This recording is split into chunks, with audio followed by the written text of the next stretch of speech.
Thanks so much to all my patrons. Join now to help support the channel and help pick the books that I review. Link in the description. And I am done. Okay, so I just got done reading The Tyrant's Law. This is book 3 of the Dagger and the Coin series by Daniel Abraham, and I want to give you my unedited thoughts upon finishing this book, which was literally just right now. So, yeah, I really like this one. I'm giving it 4.5 stars out of 5. And like probably closer to 5 than 4. But there was like a critical flaw in the book that I just couldn't get over. And in that, there's 4 POV characters in this story. And one of the POV characters, I was really bored at reading. And every time that character came up, which was about a quarter of the book, I was very quickly wanting to get through those chapters to get to the other 3/4 of the book, which I thought were wonderful. And those are my overall thoughts. So let's talk about this book a little bit. So Daniel Abraham is a pretty prolific fantasy author at this point.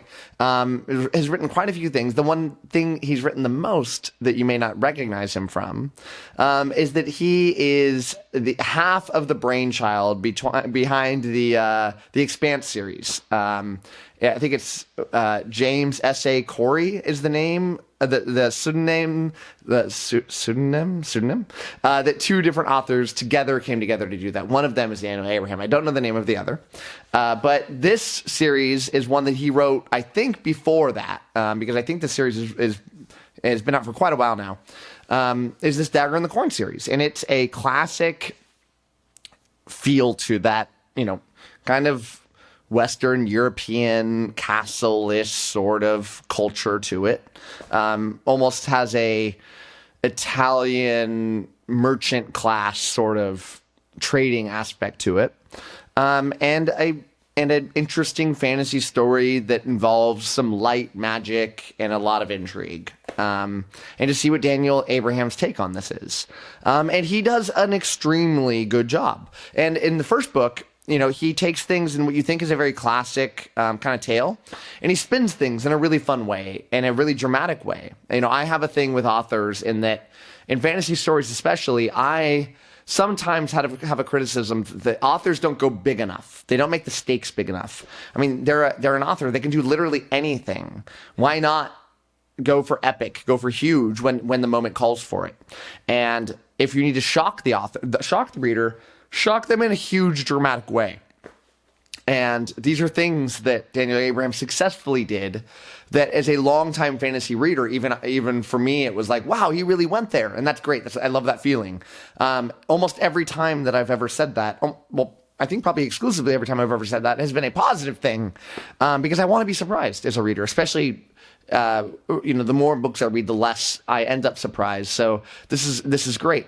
We're now at the 3rd book. I think the 2nd book, I ended up giving a 4.5 out of 5 stars. I might have given both of them. I think I might have given all 3 of these 4.5 stars. But the story keeps marching forward. But this one, it feels like things are getting to that popping off point. I mean, there's full-on war going on, and without spoiling anything, I'm not going to get into details, but there's full war going on. The drama is at the highest of stakes, and all of the 4 different POV characters we have are in very definitive marching towards their, I don't know how long this story goes, but they're getting ready to march towards their finish line. So it feels like there's 2 books left, if I got the sense of pacing here. That feels like it feels like there can't possibly be 1 book left. Perhaps there is. We'll see. But yeah, that's what it feels like. This book has this issue sometimes where it has multiple of the BOV characters in the same small location interacting with each other. That's a thing that I sometimes like and sometimes don't like. It almost feels like if you're going to have POV characters, make them very distinct from one another. Make there be a very strong reason for it. I kind of criticized that in the past in this series, is there was a whole character that I'm like, why is this character written into the story? I eventually got it in a really great way, and it made sense why they were so involved. It took a little while for those pieces to fall in place.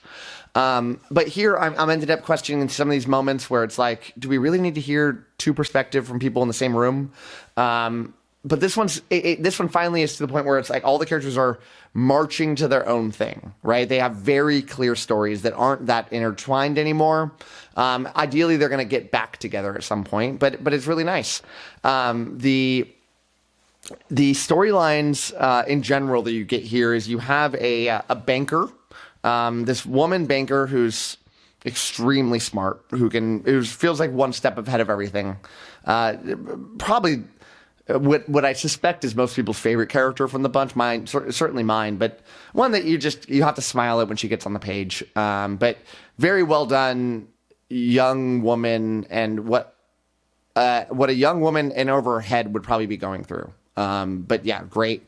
You've got this aging warrior on one last mission kind of thing. And this is the storyline that I like the least from this one. It just felt like a fetch quest that didn't really need to be there. Or if it did, it just felt like I didn't get a lot from this. Didn't get a lot of character growth as the characters went off to do this fetch quest that they were on.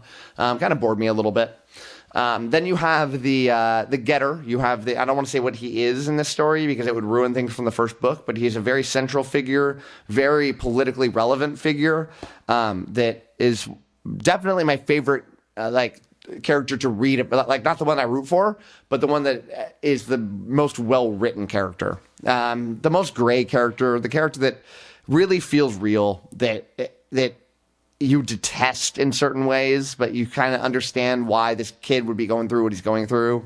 The right level of backstory to give the rationale for why he is the way he is, and taking things in a fun way. I really like that when you follow that character, this is when the magic really starts to get involved, and the way that it's here, you get this, you have a priest or a sect of priests that pray to the spider goddess, and her one big power is that people that believe in this religion and that allow spiders to live in their bloodstream, which is a big sacrifice. I'm terrified of spiders, but they do get a big power, and you can tell lies. You know when anybody's telling the truth or lie.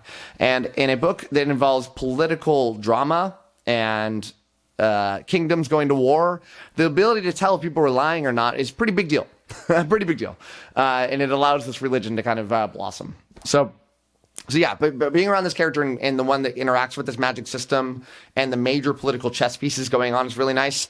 But then you also get this point of view from this woman who is down and out on her luck.